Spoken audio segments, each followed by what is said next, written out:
Hello friends, welcome back to my YouTube channel. कैसे हो आप सब? उम्मीद करता हूँ कि एकदम शानदार, जिंदाबाद, ज़बरदस्त हो गए। कैसी चल रही है आप लोगों की तैयारी? उम्मीद करता हूँ कि वो भी एकदम बेहतरीन तरीके से चल रही होगी।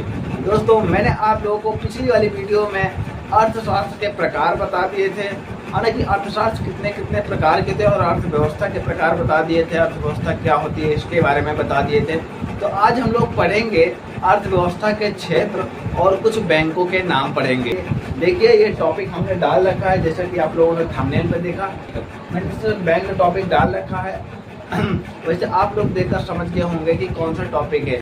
उसके पिछली वाली वीडियो में जो थी, यानी आप देख सकते हैं, वीडियो जो सामने आई आप देख सकते हैं, इसमें जो मैंने पढ़ाया था इसमें थोड़ा सा रह गया था। तो मैं आज आप लोगों को पहले वो पिछला वाला जो था थोड़ा सा कवर करवा दूंगा।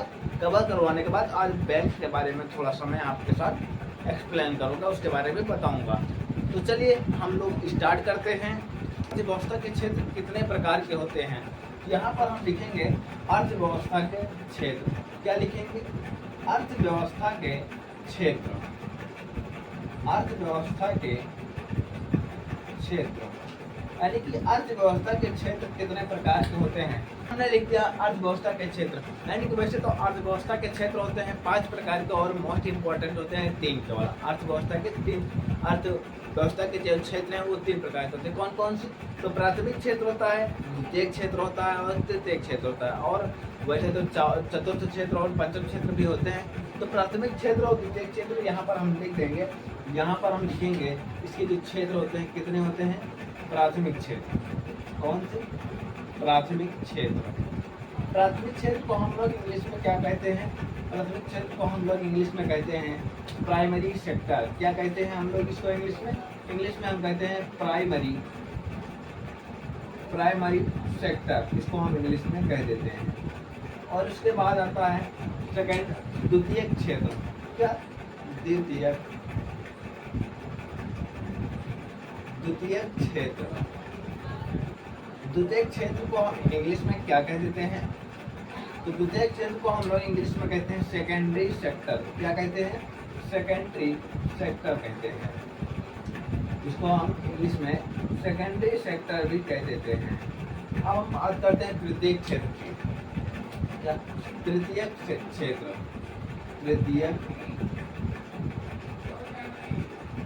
तृतीयक क्षेत्र। तृतीयक क्षेत्र को हम लोग इंग्लिश में कह देते हैं टर्शियरी सेक्टर है। टर्शियरी सेक्टर हम इसको कह देते हैं।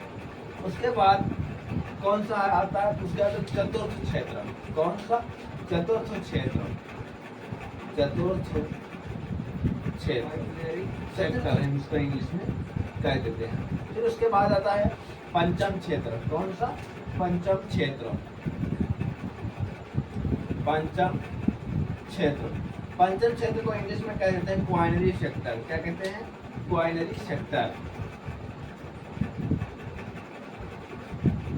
इसको हम इंग्लिश में कह देते हैं क्वाइनरी सेक्टर। ये हमारे 5 प्रकार के क्षेत्र को तो यहाँ पर हम कितने प्रकार होते हैं? तो यहाँ पर हम लिखते हैं 5 प्रकार के। प्राथमिक क्षेत्र, द्वितीयक क्षेत्र, तृतीयक क्षेत्र, चतुर्थ क्षेत्र और पंचम क्षेत्र। तो हम इन सबको एक एक करके एक्सप्लेन करेंगे कि प्राथमिक क्षेत्र क्या होता है, द्वितीयक क्षेत्र क्या होता है, तृतीयक क्षेत्र क्या होता है, चतुर्थ क्षेत्र क्या होता है और पंचम क्षेत्र क्या होता है। अब हम बात करेंगे प्राइमरी सेक्टर की। प्राइमरी सेक्टर क्या होता है? यहाँ पर हम लिख देंगे प्राथमिक क्षेत्र। क्या? प्राथमिक क्षेत्र। इसको हम इंग्लिश में कह देते हैं प्राइमरी सेक्टर। क्या कहते हैं? प्राइमरी सेक्टर इसको हम इंग्लिश में कह देते हैं। तो प्राथमिक क्षेत्र क्या होता है? प्राथमिक क्षेत्र का देखिए, आपको बेसिकली बता देते हैं कि प्राथमिक क्षेत्र क्या होता है। प्राथमिक क्षेत्र के अंतर्गत प्राकृतिक से उत्पन्न वस्तुएं आती हैं। जैसे कि प्राथमिक क्षेत्र में जैसे किसान हो गए, इसमें कच्चा माल जो उत्पन्न होता है वो कच्चा माल होता है। जैसे कि गेहूं का उत्पादन हो गया, चावल का, धान का उत्पादन हो गया, यानी कि जो प्रकृति से हमें प्राप्त होती हैं वही हमारी प्राथमिक क्षेत्र के अंतर्गत आते हैं। जैसे कि खाद्यान्न, जैसे कि कच्चा तेल हो गया, ये सब का है कच्चा माल। तो ये हमारे प्राइमरी सेक्टर में ही आ जाएंगे। तो यहाँ पर हम लिख देंगे इसमें जो है इसमें हम लिखेंगे प्रकृति से मिलने वाली, प्रकृति से मिलने वाली, प्रकृति से मिलने वाले सभी वस्तुएं, प्रकृति से मिलने वाली सभी वस्तुएं प्राइमरी सेक्टर के अंतर्गत आते हैं। और दूसरा क्या लिख देंगे हम कि इसमें जैसे कि कौन कौन से आ जाते हैं, तो इसमें हम एग्जाम्पल के तौर पर आपको बता देते हैं, जैसे कि गेहूं का उत्पादन, गेहूं का उत्पादन हो गया, धान का उत्पादन हो गया, कच्चा तेल हो गया, है ना, कच्चा तेल, यही सब इसमें इसके अंतर्गत आ जाते हैं। इसमें जैसे कि देखिए हमने किसी भी वस्तु का उत्पादन किया, किसी भी वस्तु का कच्चे माल से, कच्चा माल है हमने उसका उत्पादन किया तो किसके अंतर्गत आ गया, प्राइमरी सेक्टर के अंतर्गत आ गया। जैसे अंडा, मुर्गी ने अंडा दिया, हमने मुर्गी पालन की, या किसके अंतर्गत आ गया, प्राइमरी सेक्टर के अंतर्गत। यानी कि इसमें जब प्रकृति से हमें प्राप्त होगा, इसमें हम कुछ भी हस्तक्षेप नहीं करते हैं। जैसे कि हमने गेहूं का उत्पादन किया तो प्रकृति से ही होगा, यानी कि जब उसका समय होगा तभी वह उसका उत्पादन होगा, उसके पहले नहीं होगा। तो यही प्राइमरी सेक्टर के अंतर्गत आते हैं। जैसे कि गेहूं, धान, कच्चा तेल है, जो भी कच्ची वस्तुएं हैं जो भी प्रकृति से प्राप्त होती हैं वो सब आते हैं प्राइमरी सेक्टर के अंतर्गत। आपको यही इतना ध्यान रखना है। द्वितीयक क्षेत्र क्या लिखेंगे, द्वितीयक क्षेत्र। द्वितीयक क्षेत्र को इंग्लिश में क्या कहते हैं, तो इसको हम कहते हैं सेकेंडरी सेक्टर। क्या कह देते हैं, सेकेंडरी सेक्टर हम इसको इंग्लिश में कहते हैं। तो सेकेंडरी सेक्टर के अंतर्गत कौन कौन सी वस्तु आती है, देखिए सेकेंडरी सेक्टर, यह जो सेकेंडरी सेक्टर होता है यह उसकी सहायता से होता है, जिसकी जो प्राइमरी सेक्टर है उसकी सहायता से ही सेकेंडरी सेक्टर होता है। जैसे कि हमने गेहूं का उत्पादन किया, गेहूं का उत्पादन किया तो यह कच्चा माल हो गया, प्राइमरी सेक्टर के अंतर्गत आ गया। अब हमने गेहूं को पिसवा लिया, पिसवाकर हमने उसका क्या किया, बिस्किट बना दिया, तो किसके अंतर्गत आ गया, यानी कि गेहूं को पिसवाना, गेहूं का उत्पादन हो गया तो प्राइमरी सेक्टर के अंतर्गत आ गया। और उसको हमने जब पिसवा कर हमने उसकी बिस्किट बना ली तो क्या हो गया, ये सेकेंडरी सेक्टर के अंतर्गत आ गया। यानी कि इसका मतलब सीधा मतलब यह है कि हमने जो भी प्राइमरी सेक्टर से उत्पादन किया है, कच्चा माल है, हमने उसका विनिर्माण किया। क्या किया, विनिर्माण किया, उसको हमने बनाया, तो वह किसके अंतर्गत आ गया, वह आ गया सेकेंडरी सेक्टर के अंतर्गत। यहाँ पर हम लिखेंगे यह किसकी सहायता से होता है, यह होता है, यहाँ पर हम लिख देंगे यह प्राइमरी सेक्टर की सहायता से होता है, यह प्राइमरी सेक्टर की सहायता से होता है ना। इसके अंतर्गत यहाँ पर हम लिखेंगे, इसके अंतर्गत हम कच्चे माल से वस्तुओं का उत्पादन करते हैं, वस्तुओं को बनाते हैं, है ना। यानी कि हमने पहले तो कच्चा माल लिया तो प्राइमरी सेक्टर के अंदर आ गया, तो हमने कच्चे माल से ही हमने जो कोई वस्तु बना ली, जो किसके अंतर्गत आ गया, ये सेकेंडरी सेक्टर के अंतर्गत आ गया। यहाँ पर हम एग्जाम्पल के तौर पर लिख देंगे, हम लिख देंगे यहाँ पर, जैसे कि गेहूं से हमने बिस्किट बना दिया, है ना। पत्थर से सीमेंट बना दिया, पत्थर से सीमेंट बना दिया। और इसी तरह तमाम चीज़ें, जैसे गेहूं से बिस्किट बना दिया, गेहूं से हमने जो है ब्रेड बना दिया। माल से जो हम वस्तु बना देते हैं, कोई किसी वस्तु का निर्माण कर देते हैं, तो यह सेकेंडरी सेक्टर के अंतर्गत आ जाता है। तो अब उम्मीद करता हूँ कि आपको इसे बेहतर तरीके से समझ में आ गया होगा।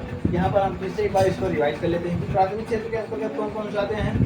प्राथमिक क्षेत्र बोलते हैं जो हमें प्रकृति से प्राप्त होते हैं। किससे, प्रकृति से प्राप्त होते हैं, जैसे कि गेहूँ हो गया, धान हो गया, कच्चा तेल, यहाँ पर हो जाएगा कच्चा तेल, कच्चा तेल हो गया।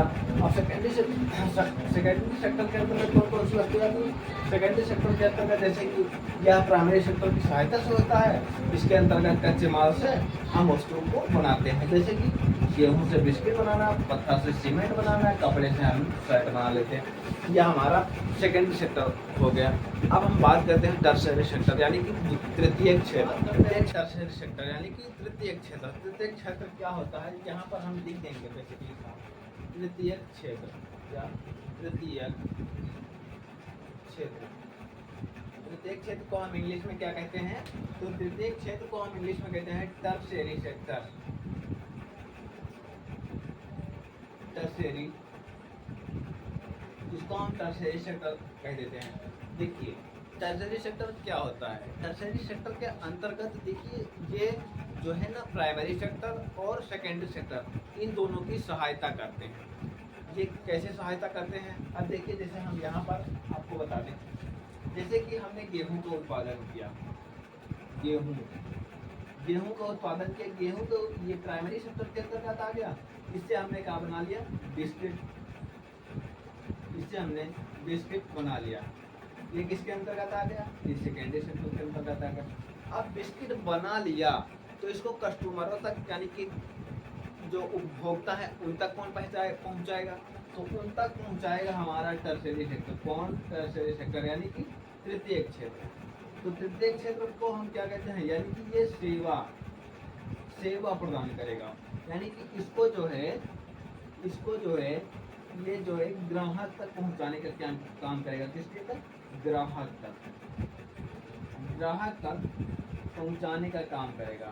ये ग्राहक तक इसको पहुंचाने का काम करेगा। हमने गेहूं से बिस्किट बनाए, बिस्किट को हमने कहाँ भेज दिया? टर्शियरी सेक्टर में। यह जो है अब ग्राहक को पहुंचा देगा। तो इसी प्रकार हम इसको टर्शियरी सेक्टर को समझेंगे। यहाँ पर हम लिख देंगे, तो उम्मीद करता हूँ ये आप लोग को समझ में आ गया होगा। हम लोग इसको मिटा देते हैं। यहाँ पर हम लिखेंगे आगे, इसमें क्या लिखेंगे हम लोग? इसमें हम लिखेंगे कि यह प्राइमरी सेक्टर को हम PS लिख देंगे और सेकेंडरी सेक्टर को हम SC से लिख देंगे। प्राइमरी सेक्टर और सेकेंडरी सेक्टर की सहायता करता है,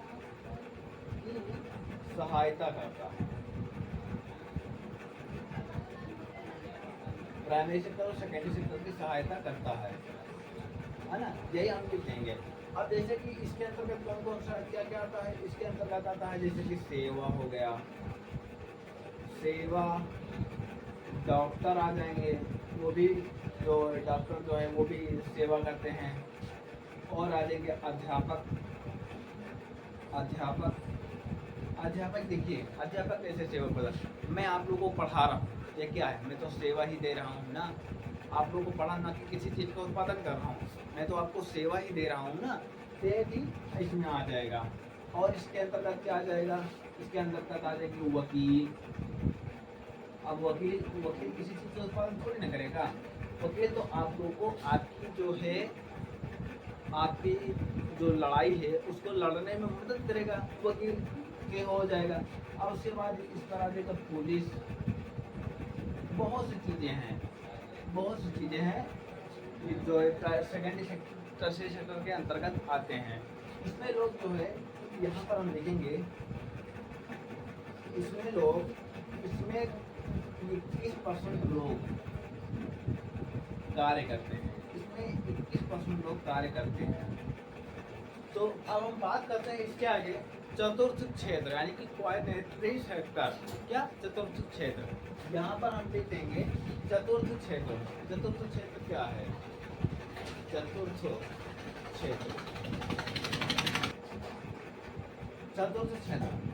क्षेत्र क्या होता है? चतुर्थ क्षेत्र आते बौद्धिक क्षेत्र। चतुर्थ क्षेत्र को हम दूसरे नाम से बौद्धिक क्षेत्र के भी नाम से पुकारते हैं। इसके अंतर्गत क्या क्या आता है?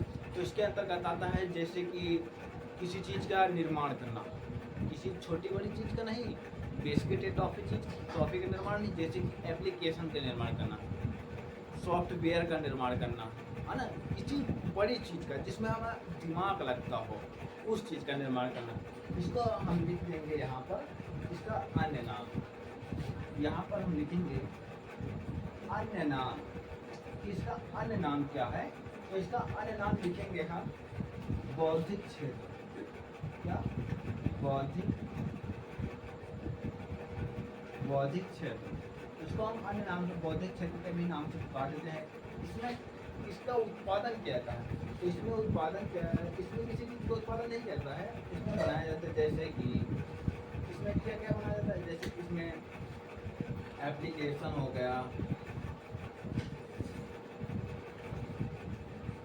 एप्लीकेशन का निर्माण हो गया, ऐप का निर्माण हो गया, एप्लीकेशन हो गया, ऐप हो गया, सॉफ्टवेयर हो गया, है ना, इसी चीज़ का निर्माण किया था। सॉफ्टवेयर हो गया, एप्लीकेशन हो गया, ऐप हो गया, ऐसी बहुत सी चीज़ें जैसे हैकिंग हो गया, ये सब इसमें माइंड की ज़रूरत पड़ती है।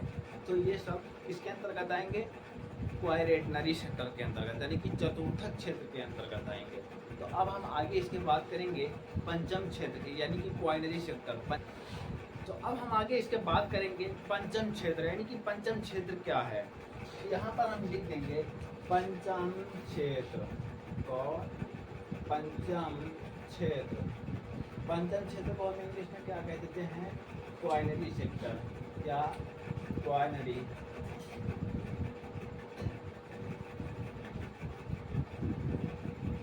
क्वायनरी सेक्टर। इसके अंतर्गत क्या होता है? इसमें जो है टॉप लेवल के डिसीजन लिए जाते हैं। क्या? टॉप लेवल के। टॉप लेवल मतलब घर के डिसीजन नहीं, इसमें लिए जाते हैं जैसे कि प्राइम मिनिस्टर हो गया। इसमें दो देशों के बीच